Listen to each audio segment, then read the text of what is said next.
کلیپ‌های زیادی در مورد کره شمالی ساخته شده و هممون تقریبا میدونیم اونجا چه خبره. اما امروز میخوایم یک کشور دیگر رو معرفی کنیم. کشوری که میگن کره شمالی دومه. شاید باورتون نشه. ترکمنستان. ترکمنستان کشور کوچیکی نیست، نسبتاً بزرگه و در شمال شرق ایران قرار گرفته. اما با وجود این کشور زیاد شناخته شده نیست. اکثر مردم دنیا همچین کشوری رو نمیشناسن. پایتخت این کشور برخلاف خودش اشخاباده، یک شهر که چسبیده به مرز ایران. بزرگترین مرزهای ترکمنستان با ایران، ازبکستان و پشت سرشون افغانستان و قزاقستانه. شاید فکر کنید سواحل این کشور با دریای کاسپیان مثل ایرانه، یعنی داره جنگل و سرسبزه، ولی اینطور نیست.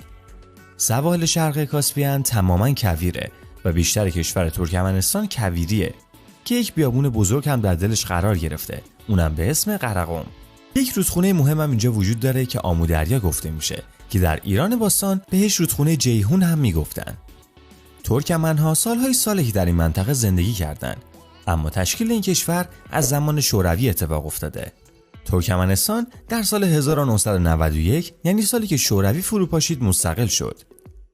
اونها در این سال اعلام کردن که ما یک کشور بی‌طرف هستیم که میخوایم با همه همسایه‌هامون کار کنیم و هر کشوری که گاز میخواد ما بهش میفروشیم. ترکمنستان نهمین کشور از لحاظ ذخایر گازیه و جمعیتش هم خیلی کمتره، یعنی تقریباً 6 میلیون نفر. وقتی ذخایر رو با جمعیت و موقعیت کشور حساب بکنیم باید این کشور در حد کویت پولدار باشه. اما اینجا یک موضوع عجیبی اتفاق افتاده. این کشور یکی از فقیرترین کشورهای دنیاست و مثل کره شمالی بیشتر مردم گرسنه‌اند. دومین رئیس جمهور ترکمنستان بعد از استقلال قربانقلی محمد حافظ که تقریبا مادام العمره، چون از سال 2006 تا الان سر کاره. ایشون جانشین صفر مراد نیازوفه که رئیس جمهور اول ترکمنستان بوده و بهش میگفتن ترکمنباشی، یعنی رئیس ترکمنها. از ایشون به عنوان یک دیکتاتور یاد میشه.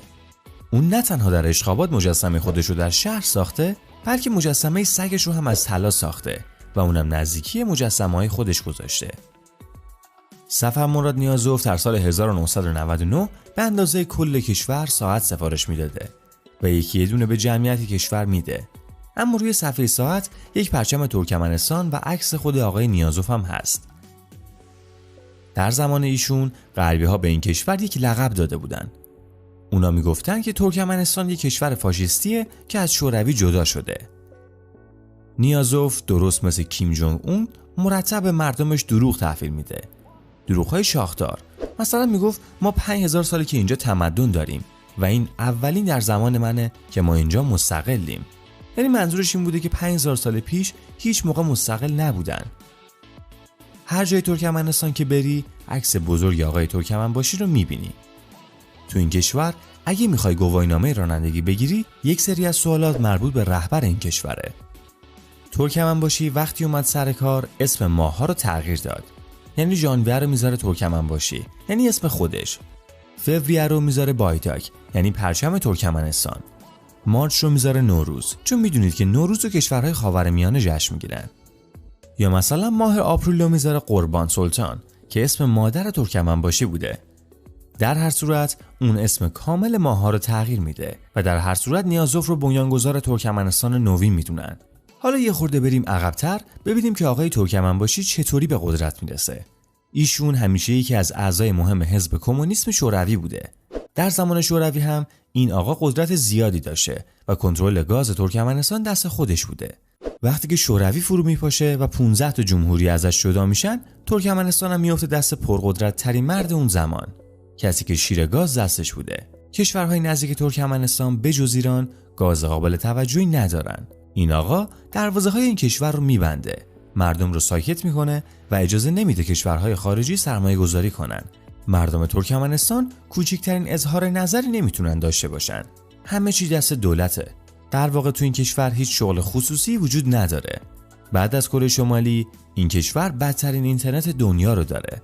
فقط افراد کمی توی اشخاباد به اینترنت دسترسی دارن، اونم بسیار محدود. وقتی به اشخاباد نگاه میکنید یاد پیونگیانگ کره شمالی میافتین. خیابون‌های بسیار عریض اما خلوت. ترکمنستان به شدت کمبود آب داره، اونم آب شیرین. یکی از مهمترین دلایلی که این مشکل رو دارن اینی که به نحو احسن از آب استفاده نمی‌کنن. برای مثال توی اشخابات کمبود آب وجود داره.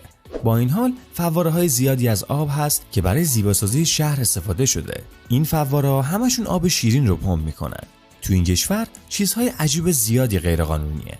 مثلا اجازه نداری بازی کامپیوتری بکنی. لوازم آرایش و خود آرایش هم حکم سنگین داره. ریش و موی بلند هم ممنوعه. با وجود اینکه ترکمنباشی سگ داشته و سگشو به قدری دوست داشته که مجسمه طلاشو ساخته، اما مردم اجازه ندارن که سگ داشته باشن. در این باره اون گفته که دلیل این قانون اینه که مردم بلد نیستن که چطور سگ رو تمیز بکنن و برای همین بوی کثیف و بدی میمونه و بوی گند میگیره. فقط منم که میتونم این کارو بکنم. یه کار جالب سفر مراد نیازوف این بود که خط سیریلیک رو جمع کرد. خط رو برگردون به خط فارسی و عربی. کاری که کشورهای آسیای میانه هنوز موفق نشدن انجام بدن.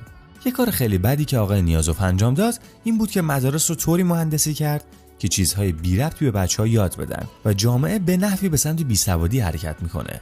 به همین دلیل هم اونا میتونن به راحتی مردم رو کنترل بکنن، چون نمیدونن تو دنیا چه خبره.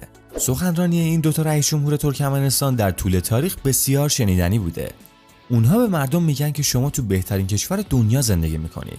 هیچ کشوری توی دنیا پیشرفته تر از کشور ما نیست. مردمم که نمیدونن اصلا بیرون چه خبره، به حرفای اونا گوش میدن و اونها رو باور میکنن.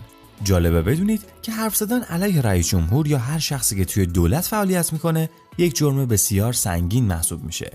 صحبت کردن علیه این افراد یعنی دستگیری، اونم به جرم شبه تروریست، و بهش میگن که تو یک جاسوسی که میخوای یک ترور انجام بدی و میبرنش زندان.